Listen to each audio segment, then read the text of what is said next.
Stones off on the exit of turn 11, where we saw a couple of drivers just dip a wheel. Sebastian Vettel was one of them. Hopefully that doesn't cause a delay to the session. They're all getting to work. Kvyat out of the session, just a tenth or so behind Pierre Gasly. The weird thing I always think with AlphaTauri is it's very difficult to know which driver is off on the exit of turn 11, where we saw a couple of drivers just dip a wheel. Having mega days, Sebastian Vettel was one of them. Average days, where he's miles ahead of Kvyat, then he's pretty much the same as Kvyat out of the... Or is Kvyat having session just a tenth or so behind, and then other days Gasly, absolutely fine and good. The weird thing I always think with AlphaTauri is it's very difficult to know, especially when you see which driver is on the way, fluctuating sort of the constant. Saw a couple of Gasly with having mega days behind, and then one of them average days, he's miles ahead of Kvyat, then he's pretty much the same as Kvyat. When one's constantly ahead of the other, you say the one that's ahead is doing very well. Horrible days, when suddenly very close, absolutely fine and good. The weird thing I always think with AlphaTauri is it's very difficult to know, especially when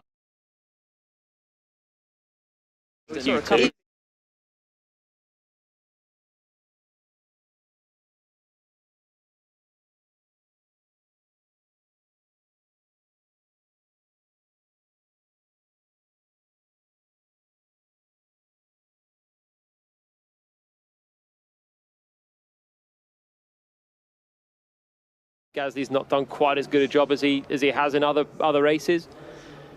But Kvyat's also been out in Q1 sometimes, so Kvyat's much closer. Good job from him. Tough to read into. I do read into Verstappen is very close in this pace for pole. The only thing that's a slight mitigation for Mercedes is... Actually, no, it's not.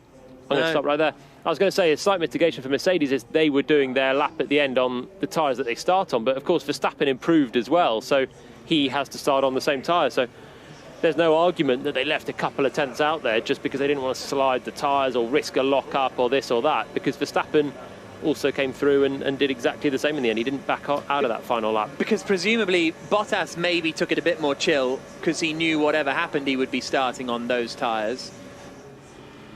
Oh, actually, no, you're right, because Hamilton... Hamilton and Verstappen both had to improve on their medium runs, didn't they? So they had to be pushing, whereas Bottas didn't have to be pushing to the same degree. No, because Verstappen was already on soft. Oh, yeah, so that's Verstappen true. didn't have to improve, but he did improve. Yeah. He already was starting on soft, but he just found a bit of pace, stays on soft. Hamilton wanted to beat his medium tyre run. Shouldn't have been that hard on a set of soft tyres. You wouldn't have needed to take everything out of the tyre to do that. And he's got a delta time on the steering wheel, so he would know if he's up or down. And you can sort of measure it accordingly and just give some braking zones just 5 meters breathing space, just so you're definitely not locking up or sliding too much on the throttle. It's not that easy to do and just lose a couple of tenths, but there are a couple of places you can save the tyres if you were very worried about the fragility of a soft tyre at the start of tomorrow's race. What was the first car you have a live delta in? Is it F1 or does it happen in GP2 as well? In GP2 you had a more rudimentary delta that just gives you splits for every... You can break up the lap into X amount of mini splits. But how many, like 10 or...? You can put them in... It not depends track to track. No. You put them in basically every straight. Right. So you can see every corner and you're flat out, you can see, but you only see if that little bit was quicker or not. So you've got to do the quick math in your head as you're going round to work out if you've got more minuses or pluses. Oh, really? Yeah, it's quite fun. Interesting. But how much easier... Because I've always thought, how much easier is it to get quicker once you have that live delta, especially compared to a car that doesn't have any delta time at all? It's helpful. Really it's helpful to have, because you can see if you're doing something better or worse. You can see if you come into a turn 4, if you try a gear up, you can see if you've just found a tenth, even half a tenth. So it's much more helpful, particularly for practice and getting up to speed. By the time you're in qualifying, you kind of know, hopefully, what you're trying to do, and it's nice to know if you're on a better lap or a worse lap and put it all together. But for getting up to speed, it's very, very helpful. Let's hear from Nico Hülkenberg, shall we? He will start last on the grid tomorrow, but I'm sure he's got an interesting story to tell. First things first, it's great to see you. You're such a popular addition to the paddock, but it's hugely disruptive for the team. Just tell me, first of all, how you found out, what you were doing this morning, how things played out. Yeah, it was even wilder and crazier than last time. I was in Cologne, which is kind of an hour from here, I was due to come here this afternoon anyways, and I was going to do some TV stuff from RTL tomorrow. And sat with a friend having a coffee at 11 a.m. when I see that Otmar rings me and says, "Hulkenberg, hurry, we need you here." And yeah, I stepped in the car, came here, and the rest is history. We saw what happened now. Obviously, yeah, the 2.0 return, you know, in a moment of a heartbeat. It's always going to be a big ask getting out of Q1. Just describe what it felt like in the car, the challenges that you had. Yeah, it felt quite different again to Silverstone. Obviously, completely different circuit. The car has, you know, moved on too. There's a couple of technical bits that are very different and give the driver a very different sensation. So I had to kind of adjust around that a bit and, you know, just find my feet again. And obviously, in 4 laps, that's not so easy. But all in all, I'm you know, even though we're last, I'm quite pleased with the laps that we've produced just now. Yeah, I mean, only half a second off. You must be pleased just to get back into the car. I mean, you know the track, you know this car, but not together. So what does that mean for tomorrow? That still means that tomorrow is going to be very difficult, you know, and a hell of a challenge. But, you know, we'll do what we can. Obviously, I have the experience, the 4 laps in the pocket now. Those will sink in, and tomorrow, yeah, we'll just go race and see what we get. It's such a crazy topsy-turvy season, isn't it? It is. You know. Yeah, it's kind of, you have to expect the unexpected, and it's just what happened again today. All the best tomorrow. Thanks so much. Sort of surprised to hear how different Hulkenberg found the car compared to Silverstone. The upgrades that have been brought by Racing Point, he's like, yeah, there's some things actually that make quite a big difference. So, interesting. Occasionally you find an upgrade that does mean you have to drive the car in a slightly different way to get the most out of the upgrade.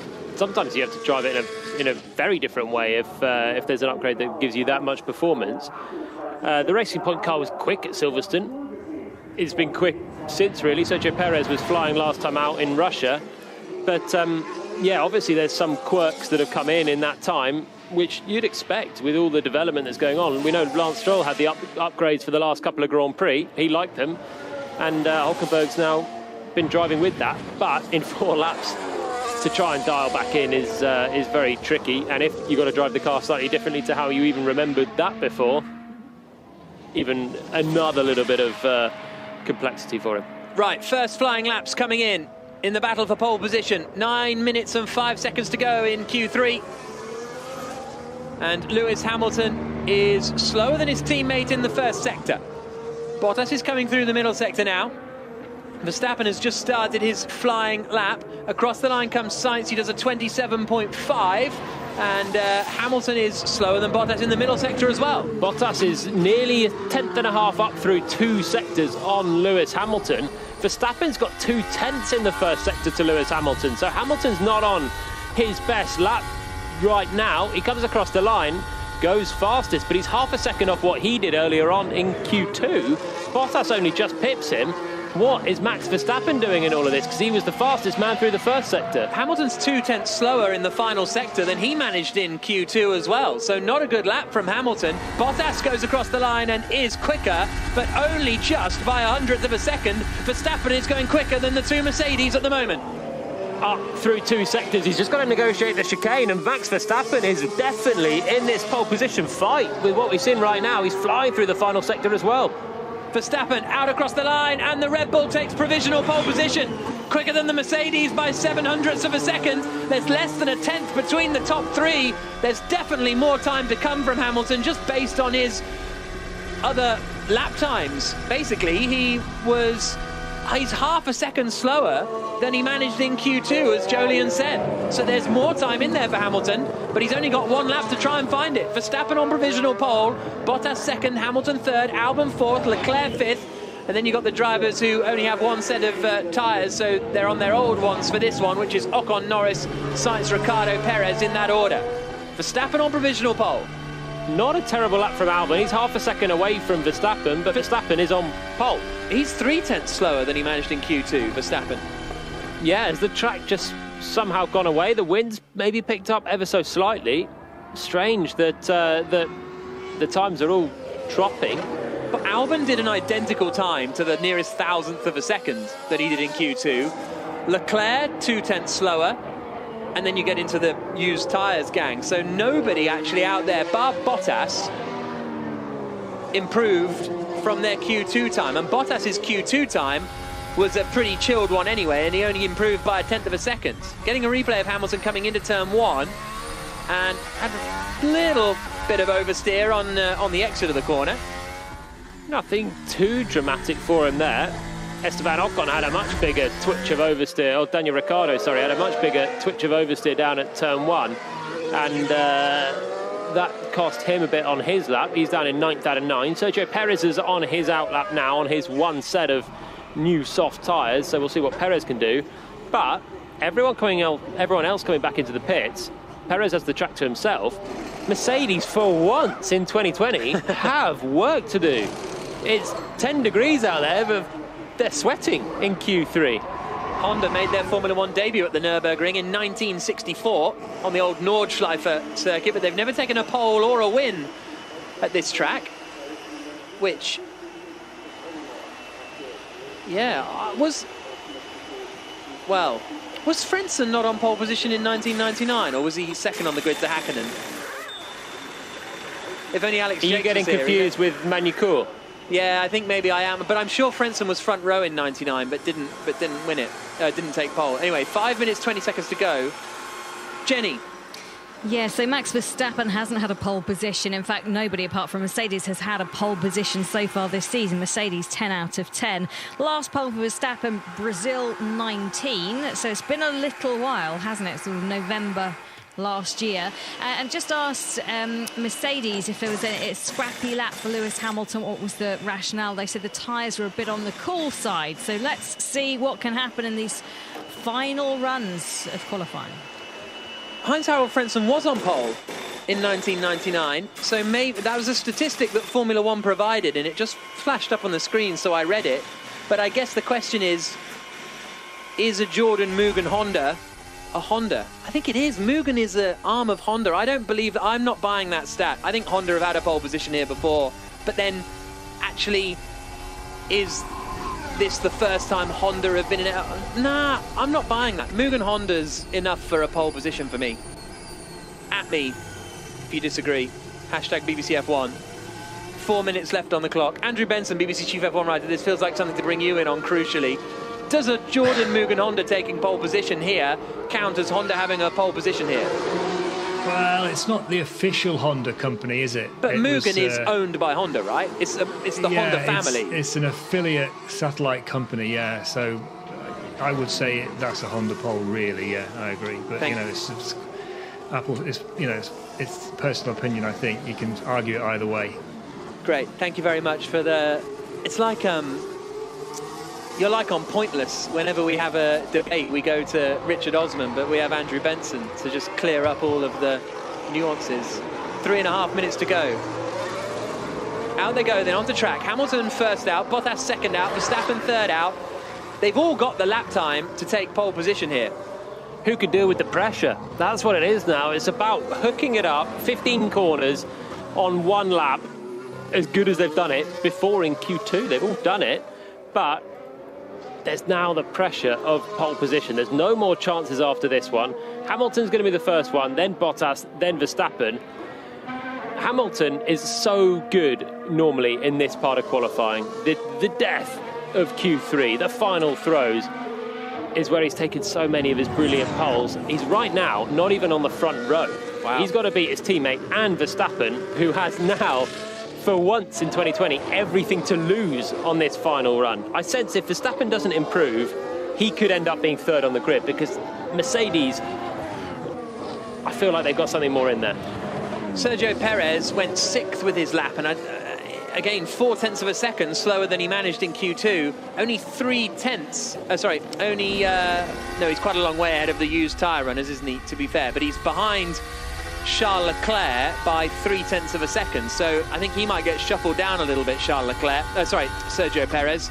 But here comes Hamilton then. Only twice this year has he not been on pole position. On those 2 occasions, it was Valtteri Bottas that started at the front. And here comes Hamilton into turn 15, winding it up out of the final corner. Hits the throttle and out across the line. to start his bid for pole position with 2 minutes to go, 1 minute 47 seconds left on the clock. Hamilton barreling down towards turn 1 at 195 miles an hour before getting on the brakes and turning it into the hairpin right-hander, and then into turn 2 and 3. A lot neater than he was on his previous lap. It's just a tight, twisty first sector, really. Turn 3, the tightest of them, left-hander, before swinging it right onto the to that next short burst of a straight where you've got to keep within the confines of the circuit. Hamilton's improved his first sector by over a tenth, but he's still 0.08 away from Verstappen's outright best. Bottas has taken that outright best, a tenth and a half up on Hamilton. Hamilton is, and Verstappen is there with Bottas as well. Hamilton is going to be in real trouble here. This is not a good run from the British driver, from the man who wants to win 7 world championships this year. Coming up through the Schumacher S's, the man he wants to equal the record of. And now into turns 10 and 11. Starts to drop down the hill and will get his middle sector split. He sets the fastest middle sector of anyone. What do Bottas and Verstappen have in response to that? Bottas is improving, comes through the middle sector, and is quicker than Hamilton. Bottas is on this, he's absolutely on it. Tenth and a half in the first sector, half a tenth in the second. Verstappen is with him neck and neck through the first 2 sectors, but fractionally down. Hamilton out across the line, and he takes provisional pole position, but not by a huge margin. Bottas and Verstappen both improving. Valtteri Bottas out of the final corner, and he takes provisional pole, a quarter of a second ahead of Hamilton, and Verstappen remains in third. He improves, but not enough to split the Mercedes. That's going to be deeply frustrating for the Red Bull team. Albon, though, gets up into 4th place, 0.7 of a second away from Bottas. Ricciardo 5th, Ocon 6th. Charles Leclerc in 7th position is the last driver to set a lap time. And he's only 0.4 down after the first 2 sectors, so he could slot into 4th place here, Charles Leclerc. But Valtteri Bottas takes his 3rd pole position of the season. Very, very impressive drive. Here comes Leclerc out of the final turn, and he does go up into 4th. The Ferrari into 4th spot, ahead of Alex Albon, but there's just 0.04 separating Verstappen from the front row of the grid, as we've seen so many times this season. What was it? 2 races ago, I think he missed out on the front row by a tiny amount. Full credit to Bottas, brilliant lap. He's on pole position for the Eifel Grand Prix. Great job, soaked up the pressure really, really well and just delivered in all 3 sectors. Good job, man. P1, baby. P1. Oh, yes. Oh, thank you. Enjoyed it. 3 purple sectors. Good job. Nice one. Thanks. I'm not sure, it wasn't 3 purple sectors, so I'm not sure why he's being lied to like that, but there we go. Verstappen did the quickest sector 1, Hamilton did the quickest sector 3, but there, nevertheless, really, really impressive lap from Valtteri Bottas, and that's the situation to the, you know, the message to the critics, you know. His 14th career pole, Valtteri Bottas. Yeah, that's good stuff. You know what, I think it was 3 purple sectors. I think our timing screen's gone haywire again. I just didn't have the grip in Q3. Well, I take it back then. Congratulations, Bottas, 3 purple sectors. He was slightly up on Verstappen's first sector, and oh yeah, you're right. Then managed to extend in the final sector. So it was a great job all round from Bottas, and what a shame for Verstappen. Said he just didn't have the grip at the end there. He was so close, just hundredths away from a front row start, and it was just a case of provisional pole, but you've got to dig deep and improve. The Mercedes managed to do that, and Verstappen, sadly for them, for Red Bull, didn't manage to find enough. He improved, but just tantalisingly close to a front row. Still got a good shot of racing with the Mercedes down towards turn 1, and a great job from Charles Leclerc to get his Ferrari on the 2nd row. And probably disappointing for Bottas that Verstappen didn't manage to out-qualify Hamilton, because I'm sure he still believes in this championship, does Valtteri Bottas, and if he was starting on pole with Hamilton in 3rd, things would look a little different. It's a quarter of a second margin he's got on Hamilton today. This is one of his best qualifying laps. I agree with what you said, really. After Russia, he gave that message to his critics. This is a more impactful drive. It's only qualifying. He's got to finish the job tomorrow. But Russia, Hamilton was penalised fairly harshly and not in the race. Here, it was a straight fight between the two Mercedes over 2 sets of tyres, and Bottas took pole position quite well. In Russia, he was nowhere near Hamilton in qualifying, so he's really turned it around. Took pole in the first race in Austria, then the second race at Silverstone. This Bottas's third pole position of the season. A little fist bump with Hamilton, then he'll go over and get Wade. A big smile on the face of Max Verstappen as well. He seems really happy for Valtteri Bottas there, which is nice to see. Bottas on the scales, and a really, really impressive drive from the Finn. Can he, if he can convert this into the race win tomorrow, then that's, you know, that's really, really strong. Hamilton having a word with his trainer.